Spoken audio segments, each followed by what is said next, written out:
지금 잠잘 시간에 이렇게 나와서 예배 드린다는 거 1년에 딱 한 번 있는 일입니다. 그래서 여러분 함께 계신 모든 분들 가운데 하나님의 생기가 임하고요. 은혜가 임하기를 간절히 소망합니다.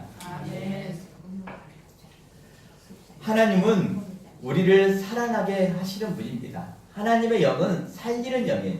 우리에게 축복해 주시고 은혜를 베풀어 주시고 살아갈 수 있는 용기를 주시고 의지를 주시는 분입니다.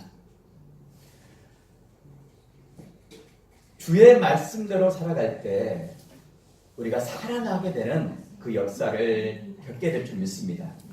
오늘 읽었던 본문 107절 말씀 다시 한번 읽어볼까요? 107절 말씀 시작. 나의 고난이 매우 심하오니 여호와여 주의 말씀대로 나를 살아나게 하소서. 아멘. 시편 119편은 가장 긴 장입니다. 그 절이 지금 이후에 몇 절까지 있죠? 176절까지 있습니다. 그래서 가장 긴 장이 시편 110 몇 편요? 9편.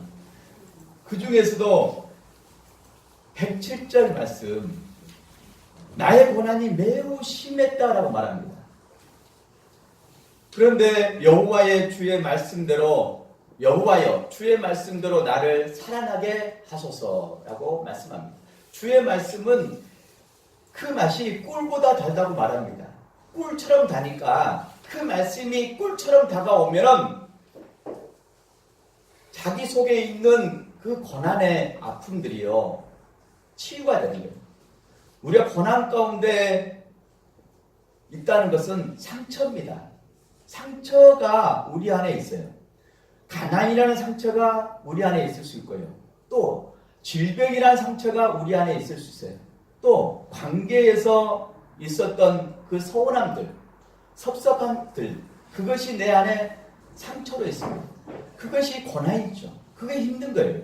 그 상처가 있기 때문에 살아나지 못하는 거예요.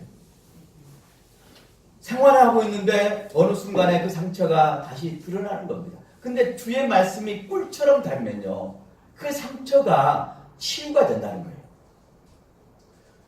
주의 말씀이 내 발에 등이 되고 내 길에 빛이 되면 내 모든 상처가 치유되어서 살아난다는 거죠.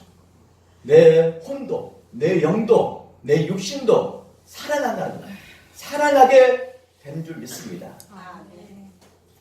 말라기 4장 2절 말씀 보면은, 말라기서 보면은 공의로운 해가 떠올라서 치료하는 광선을 비추니 예왕관에서 송아지가 나와서 뛰리라 라고 말씀합니다. 말라기 4장 2절 말씀 보면은 내 이름을 경외하는 자에게는, 경외하는 너희에게는 공의로운 해가 떠올라서 치료하는 광선을 비추리니 너희가 나가서 외양간에서 나온 송아지같이 뛰리라 라고 말씀합니다. 치료의 광선이 임하면 외양간에서 나온 송아지처럼 뛴다라고 말합니다. 저는 어려서 시골에 살면서 그 송아지 나는 것을 봤거든요. 신기하대요. 소가 눈도 참 크면서 온유하잖아요. 그런데 그 송아지를 낳으면 그 송아지가 좀 있다가 벌쩍벌쩍 뛰다닙니다. 그 마당을 뛰다니는데요, 얼마나 힘있게 뛰다니는지 몰라요. 참 신기하대요. 사람은 태어나면 그러지 못하잖아요. 아무것도 못해서 엄마가 젖을 먹이고 많이 키워줘야지만 그 다음에 말을 하고 또 아장아장 걸어다니면서 그 위에 서서 걸어다닙니다. 한참을 그렇게 키워야 돼요. 근데 송아지는 그렇지 않습니다. 송아지는 태어나자마자 뛰어다녀요. 얼마나 힘있게 뛰어다니는지 모릅니다. 하나님의 치유의 광선이 임할 때 그 송아지처럼, 그 예라왕가에서 나온 송아지처럼 뛰게 된다라고 말합니다. 이게 하나님의 은혜예요. 하나님이 우리에게 살리시는 은혜는 이겁니다. 실제로 우리의 육신이 건강해야 돼요. 우리 육신이 건강해야지만 뭔가 활동을 하고요, 우리가 의지를 갖고 또 열심히 살아갈 수 있습니다. 몸이 아프면 잘 못해요. 건강해야 됩니다. 그런데 몸이 건강해도요, 우리 영이 피곤하면, 우리 영이 지쳐있으면, 탈진이 되었으면 몸이 건강해도 열정이 나오지 않습니다. 의지가 나오지 않아요. 우리 영이 회복돼야 돼요. 우리 혼이 회복돼야 됩니다. 혼은 정신이에요. 스피릿. 그 정신이 회복이 돼야지만 정신을 차리게 되는 거죠. 영혼육이 회복되는 은혜가 있어야 됩니다. 오늘 함께하는 모든 분들에게는 그런 은혜가 임해서 하나님이 살리시는 그 영이 임하게 돼서 건강을 회복하시기를 간절히 축복합니다. 하나님 은혜 가운데 말씀이 여러분에게 늘 임하기를 간절히 소망합니다. 송구 영신 예배 드리면 말씀 카드가 있습니다. 말씀 카드를 뽑아요. 그런데 제가 2번은 말씀 카드를 뽑았어요. 그런데 그 이후에는 뽑지 않습니다. 왜냐하면 그 말씀 한 구절이 주는 그 은혜가 있긴 있어요. 그런데 한 구절 붙잡고 살기는 하나님 말씀이 너무 풍성해요. 감춰진 보화가 너무 많습니다. 그래서 하나님 말씀 66권 가운데 캐내는 보화를 캐내기 위해서 말씀 카드를 뽑지 않습니다. 여러분이 말씀을 읽으면서 또 말씀을 들으면서 나에게 와닿는 말씀을 캐내야 돼요. 그 말씀을 붙들고 그 말씀이 꿀처럼 나는 말씀이 되어서 그 말씀과 함께 살아야 됩니다. 그러면 그 말씀이 살려요. 그 말씀이 기준이 되고 또 잣대가 되기 때문에 우리를 바로잡아 줄 수 있는 거예요. 우리의 마음이, 우리의 정신이 흐트러질 수 있습니다. 누구나 똑같아요. 저도 마찬가지입니다. 목사인 나도 흐트러질 수 있어요. 잠깐 나태하면 유혹에 노출됩니다. 가장 많은 유혹에 노출되는 사람이 목사님이에요. 그래서 타락하면 가장 많이 타락한 사람이 목사님이에요. 성도님은 말씀을 들을 수 있습니다. 하지만 목사님은 누가 말해주는 것을 듣지 않으면 교만해 줄 수 있어요. 더 이상 하나님 말씀이 들려지지 않고 다른 사람 말도 들려지지 않습니다. 그래서 항상 깨어 있어야 돼요. 유혹에 노출되지 않게끔 말씀으로 무장해야 돼요. 그 말씀이 꿀처럼 단 말씀이 되어야지만 목사님도 승리할 수 있습니다. 연약하기 때문에. 성도님도 마찬가지입니다. 선포된 말씀을 붙들고 그 말씀을 묵상하면서 꿀이 되는 거예요. 그리고 여러분이 말씀을 읽어내면서 꿀 같은 말씀을 붙잡는 그것이 여러분에게 힘이 되고 잣대가 되고 기준이 되고 방향을 제시하게 되는 거예요. 힘들 때마다 은혜가 되는 겁니다. 이런 역사가 모두에게 임하기를 간절히 소망합니다. 열왕기하 4장에 보면은 수넴에 사는 여인이 있었습니다. 이 여인은 그 당시에 그 지역으로 지나가는 선지자가 있었는데 그 선지자가 엘리사 선지자였습니다. 엘리사는 여호와는 구원이시다라는 뜻입니다. 그 스승이 엘리야인데 그 엘리야보다 갑절의 성령의 은사를 구했더니 그가 이후에는 그 스승 엘리야보다 갑절로 성령의 능력을 행했던 사람입니다. 그런데 수련회 지나갈 때마다 그 여인이 그 남편과 함께 그 엘리사 선지자를 접대를 하는 거예요. 모셔서 잘 환대를 합니다. 그 여인에게는 남편이 나이가 많은데 늙었는데 자녀가 없었습니다. 그런데 그 선지자를 극진히 모셨어요. 작은 방을 만들어서 그 방에 책상과 침상과 의자와 촛대를 두어서 그 선지자가 그곳에서 길을 가다가 머물러서 쉬어갈 수 있게끔 섬세한 배려를 해주셨어요. 그 섬세한 배려를 해주실 때 이후에 엘리사 선지자가 말합니다. 내가 너를 위하여 무엇을 하랴? 라고 말합니다.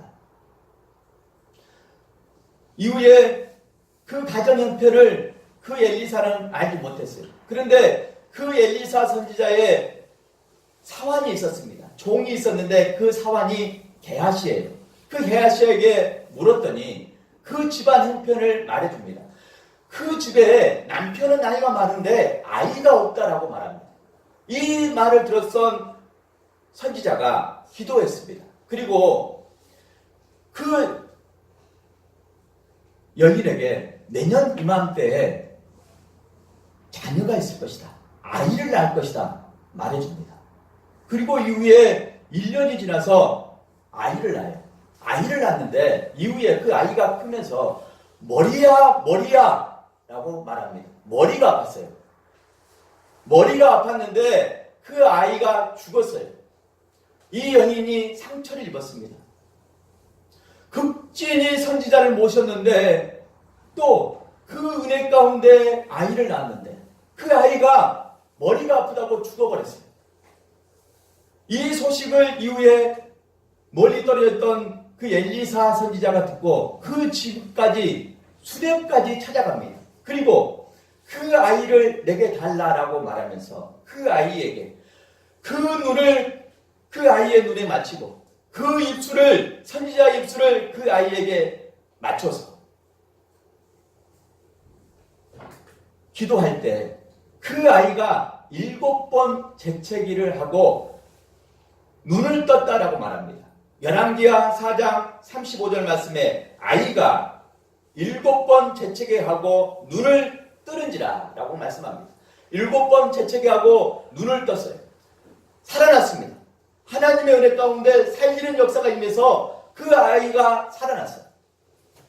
찬양하는 어떤 찬양사역자 그 목사님도 아이가 온유인데 그 온유가 갑자기 의식을 잃어버렸어요. 그래서 그 아이 중보기도 하면서 기도했는데 이후에 며칠 지나서 의식이 없던 그 아이가 재채기 하면서 깨어나면서 예수님 그 이름을 부르면서 깨어났는데 지금까지 살아있습니다. 하나님이 살리시면 살릴 수 있어요. 사랑하는 여러분, 하나님은 살리신 분이 말씀대로 나를 살아나게 하시는 분인 줄 믿습니다. 하나님은 말씀을 보내셔요. 시편 107편 20절 말씀 이렇게 말합니다. 그가 그의 말씀을 보내요. 그들을 고치시고 위험한 지경에서 건지시는도다. 그가 하나님이 그의 말씀을 보내요. 보내주신다고 말합니다. 하나님 말씀을 보내주셔요. 그들을 고치시고 그 말씀으로 그들을 고치시고 위험한 지경에서 건지시는도다. 말씀이 그들을 고쳐주시고 위험한 지경에서 건져주신다라고 말씀합니다. 또 시편 147편 18절 말씀에 그의 말씀을 보내사 그들을 녹이시고 바람이 불게 하신즉 물이 흐르는도다 라고 말씀합니다. 하나님 말씀을 보내주시면 우리가 추워있는 상황이 됩니다. 눈이 양털같이 내려서 추위가 옵니다. 추워서 덜덜덜 떨고 있습니다. 우리 마음도 얼어붙어요. 우리 상처 때문에 우리 마음도 얼어붙습니다. 하지만 하나님 말씀이 우리에게 들려지고 하나님 말씀을 나에게 보내주셨다고 깨닫는 그 순간 하나님이 고치시는 거예요. 그 영혼을 고치시고 그 몸을 고치시는 거예요. 그 상처난 마음을 고쳐주신 줄 믿습니다. 위험한 지경에서 건지시는도다. 구원의 은혜를 베풀어 주셔. 살리는 것은 구원입니다. 살려주시는 은혜, 구원의 은혜를 베풀어 주셔. 건져주십니다. 말씀이 건져주셔요. 나사로가 죽었을 때 예수님 말씀으로 그 나사로를 살리셨어요. 에스겔 37장에 보면은 마른 뼈도 하나님의 말씀이 선포되니까 생기가 임하게 되고 그 마른 뼈들이 살아나서 뭐가 되죠? 큰 군대가 됩니다. 군대가 돼요. 살아납니다. 하나님 말씀이 임하면 우리를 살려주시는 거예요. 2018년 여러분 잘 마무리하시고 이후에 말씀과 함께 사시기 바랍니다. 아멘. 말씀이 여러분을 이끌어가는 삶, 말씀이 살리는 삶 다 되시기 바랍니다. 아멘. 믿음으로 온 말씀을 믿고 하나님 말씀을 믿고 그 말씀과 함께 사는 저와 여러분 모두가 되기를 간절히 소망합니다. 아멘. 순천 우리교회에서 이 재단에서 생수의 강이 흘렸으면 좋겠습니다. 은혜의 강물이 흘렸으면 좋겠습니다. 에스겔 47장 말씀처럼 그 성전에서 동쪽 문지방에서 물이 나왔어요. 그리고 그 물이 점점점 나와서 그 물이 사람들 발목을 적십니다. 그리고 무릎에 찹니다. 허리에 차요. 그 물이 허리에까지 찹니다. 그리고 그 물이 수영할 정도로 차서요. 헤엄을 칠 정도로 물이 차게 됐다라고 말합니다. 그 물이 이제 강물이 된 거예요. 그 물이 강물이 되어서 바다를 따라 흘러갑니다. 그래서 바다가 살게 된 거예요. 에스겔 47장 9절 말씀에 이렇게 말합니다. 이 강물이 이르는 곳마다 번성하는 모든 생물이 살고 또 고기가 심히 마르니 이 물이 흘러 들어가므로 바닷물이 되살아나겠고 이 강이 이르는 각처의 모든 것이 살 것이며 라고 말합니다. 바다도 살고 그 강이 흘러가는 모든 것도 살게 됩니다. 은혜의 강물이 흘러가면 삽니다. 이 재단에서 은혜의 강물이 흘러갈 수 있도록 여러분 기도하는 삶을 꼭 사시기 바랍니다. 기도할 때 하나님 말씀이 꿀처럼 내게 다가오는 거예요. 내가 힘들 때 하나님 말씀이 내 마의 말씀으로 내게 부딪히는 거예요. 그 말씀을 붙들고 여러분 승리하시기 바랍니다. 여호와 니시 승리의 깃발을 흔들고 승리의 계단을 부르고 승리의 축가를 부르시기 바랍니다. 하나님께 영광을 돌리고 찬송을 부르는 저와 여러분 모두가 되기를 간절히 소망합니다. 기도하시겠습니다.